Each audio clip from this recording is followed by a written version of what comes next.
नमस्कार, मैं अनुज कुमार। आप देख रहे हैं जनपथ लाइव और जिस तरीके से मैं आपके सामने ये वीडियो लेकर आया हूं और इस वीडियो में अपनी उस गलती के लिए माफी मांगूंगा जो मैंने चुनाव के समय में की और चुनाव के समय में लगातार इंडिया अलायंस का जिस तरीके से मैं उसकी पोल खोल रहा था और कांग्रेस की उस राजनीति को उजागर कर रहा था और कहीं ना कहीं अगर देखा जाए आज मुझे उस पूरी राजनीति की पोल खोलने में जिस तरीके से देखा जाए कहीं ना कहीं दुख हो रहा है। और मैं ऐसा इसलिए कह रहा हूं क्योंकि कर्नाटक के अंदर कांग्रेस ने 14,730 करोड़ रुपए का इनाम एससी एसटी समाज को दिया है। एससी एसटी समाज आदिवासी समाज से कांग्रेस कितना प्रेम करती है वो कर्नाटक की इस वीडियो से और इस कर्नाटक के जिस तरीके से मामला निकल कर आया है उससे आप समझ जाएंगे। कांग्रेस ने एससी एसटी समुदाय का जो फंड होता है जो सरकारों की तरफ से दिया जाता है जिससे एससी एसटी समुदाय का उद्धार किया जा सके, उनको मुख्य भूमिका में लाने के लिए, उनके तमाम विकास के लिए कार्य किया जा सके, उनका जो फंड होता है उस फंड से 14,730 करोड़ रुपए काट कर अपनी जो उन्होंने वादे किए थे लोगों से जनता के लिए उनके लिए वितरित करने का एक बड़ा जो है ये फंड निकाला है उस एससी एसटी फंड से। और यही बड़ी बात है कि कांग्रेस का ये दलित प्रेम की वो दलितों के हिस्से का पैसा, वो आदिवासियों के हिस्से का पैसा जो उसने चुनाव के दौरान तमाम जो वादे किए हैं उनमें लगाने वाला है। तो बड़ी बात निकल कर आ रही है और कहीं ना कहीं कांग्रेस जिस तरीके से दलितों का हितैषी बनने का एक नाटक करती है और उस नाटक की एक जिस तरीके से ये बात निकल कर सामने आ रही है कि एससी एसटी के हिस्से के 14,730 करोड़ रुपए जिस तरीके से देखा जाए उस फंड के 14,730 करोड़ रुपए जो है डाइवर्ट किए जाएंगे और कांग्रेस सरकार ने जो आम जनमानस से या तमाम लोगों से जो वायदे किए थे, जैसे उत्तर प्रदेश में भी उन्होंने वायदा किया था कि 8,500 रुपए, 1 लाख रुपए, इस तरीके के तमाम वादे किए थे। तो इस तरीके के वादे जो कर्नाटक के अंदर कांग्रेस ने किए वो पूरा करने के लिए आप देखेंगे कि कांग्रेस एसटी एसटी के जो यानी कि जो अनुसूचित जाति आदिवासी समाज के जो लोग हैं उनके फंड के लिए, उनके उत्थान के लिए, उनकी जीवन को मुख्य भूमिका में लाने के लिए जो फंड आता है उस फंड में बड़ी कटौती की है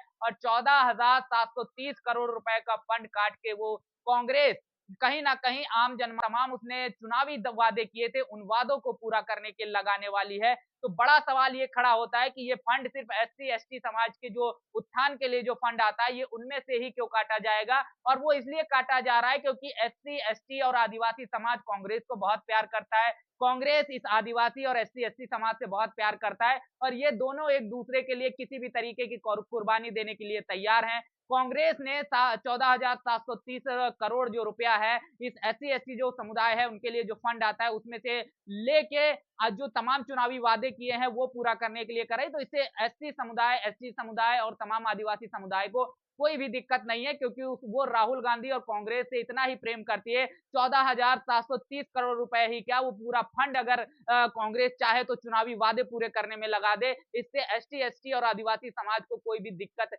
शायद नहीं है और यही बड़ी वजह है कि संविधान और आरक्षण बचाने के नाम पर जिस तरीके से कहीं ना कहीं पूरे देश के अंदर के दलित, आदिवासी और तमाम न्याय पसंद जो लोग हैं उनको बरगलाया गया और उनके लिए कर्नाटक से ये बड़ा जो है इनाम निकल कर आया है। और कांग्रेस जिस तरीके से 14,730 करोड़ जो एससी एसटी के उत्थान के लिए आता है, उनके उद्धार के लिए आता है, उनकी मूलभूत जरूरतें पूरा करने के लिए आता है, वो 14,730 करोड़ रुपए उस फंड से काट कर लिए जो है तमाम जो चुनावी चुनावी जो वादे किए थे उनमें देने के लिए तैयार है। जिस तरीके से तमाम जो उत्तर प्रदेश हो या देश के तमाम कॉलेजेस हों जहां पर तमाम लाखों करोड़ों जो एसटी एसटी और ओबीसी समाज के जो युवा पढ़े लिखे हैं, पीएचडी स्कॉलर्स हैं, जब स्कूल कॉलेजेस के अंदर, यूनिवर्सिटीज के अंदर वो जाते हैं अपनी नियुक्ति के लिए तो उन्हें नॉट फॉर सुटेबल करके बाहर कर दिया जाता है। एक दलित प्रेम, एक ओबीसी प्रेम और यहाँ से झलकता है वही प्रेम जो है राहुल गांधी कर्नाटक से बरसाते हुए नजर आ रहे हैं। और पहला इनाम उन्होंने जिस तरीके से इस समाज को दिया है उनके उत्थान के फंड में से 14,730 करोड़ रुपए काट लिए हैं जो अपने चुनावी वादों को पूरा करने के लिए लगाएंगे। और इसको लेकर अगर आप देखेंगे जो महाराष्ट्र की बहुजन आघाड़ी पार्टी है उनके जो राष्ट्रीय अध्यक्ष हैं, अगर बात किया जाए प्रकाश अंबेडकर की, तो प्रकाश अंबेडकर ने इस पूरे मामले पर बड़ा निशाना साधा है। प्रकाश अंबेडकर साहब लिखते हैं, did you know that the Congress led Karnataka government is diverting fund from schedule caste sub plan and schedule tribe sub plan S S C SP TSP to fulfill the its guarantee. जो गारंटी कांग्रेस ने ली थी, चुनावी वादे किए थे तमाम, उन वादों को पूरा करने के लिए जो एससी, एसटी और एसटी का जो फंड आता है उनके उत्थान के लिए, उसमें बड़ी कटौती होने जा रही है। 14,730 crore from the fund meant for एससीज and STs is used for the 5 guarantees scheme promised by the Congress. Congress ने जो 5 योजनावी चुनावी योजनाएं जो जिनका वादा किया था, वो चुनावी योजनाएं पूरा करने के लिए उस एससी, एसटी समुदाय के जो लोग हैं, जिनके उत्थान के लिए जो सरकार की तरफ से जो फंड दिया जाता है, और उस फंड को उनके उत्थान के लिए यूज ना करके अपनी 5 चुनावी जो घोषणाएं उन्होंने की थी, उनको पूरा करने के लिए यूज करने वाली है, ऐसा प्रकाश अंबेडकर का कहना है। This diversion is a gross injustice for to the Dalits and Adivasi. तो प्रकाश अंबेडकर का कहना है, ये इतना बड़ा फंड जो उनके उत्थान के लिए जो दिया जाता है, उसका इतना बड़ा डाइवर्जन जो वो किसी भी तरीके से एससी और आदिवासी समाज के लिए न्याय नहीं है। Congress does not love Dalit and Adivasis. Congress only loves the vote of Dalits and Adivasis. BJP is equal to Congress shame. और उन्होंने शर्मनाक इस घटना को, शर्मनाक इस पूरे प्रकरण को शर्मनाक बताते हुए उन्होंने साफ तौर पर कहा है कि कांग्रेस को दलित और आदिवासियों से प्यार नहीं है, असल में कांग्रेस को प्यार है दलित और आदिवासियों के वोट से। बड़ी बात निकल कर सामने आ रही है। और जिस तरीके से कर्नाटका गवर्नमेंट जो एससी, एसटी का जो फंड आता है, जिससे उनके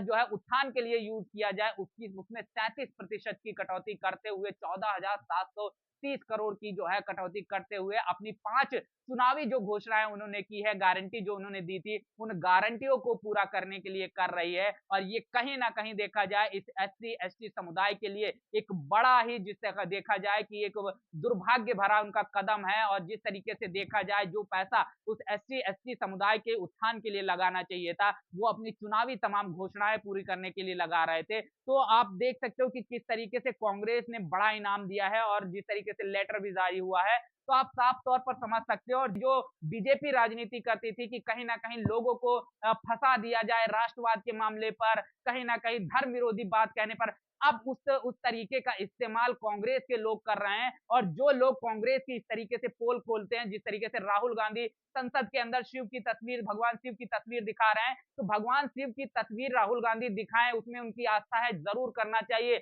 लेकिन संसद के अंदर उन्हें धर्म का प्रचार करने के लिए नहीं भेजा गया है। संसद के अंदर उन्हें जो एससी का पैसा काटने के लिए भेजा गया, इसलिए भेजा गया है, संसद के अंदर उन्हें एससी, एसटी व शोषित वंचित समाज की आवाज उठाने के लिए भेजा गया है। लेकिन इस तरीके से कर्नाटक के अंदर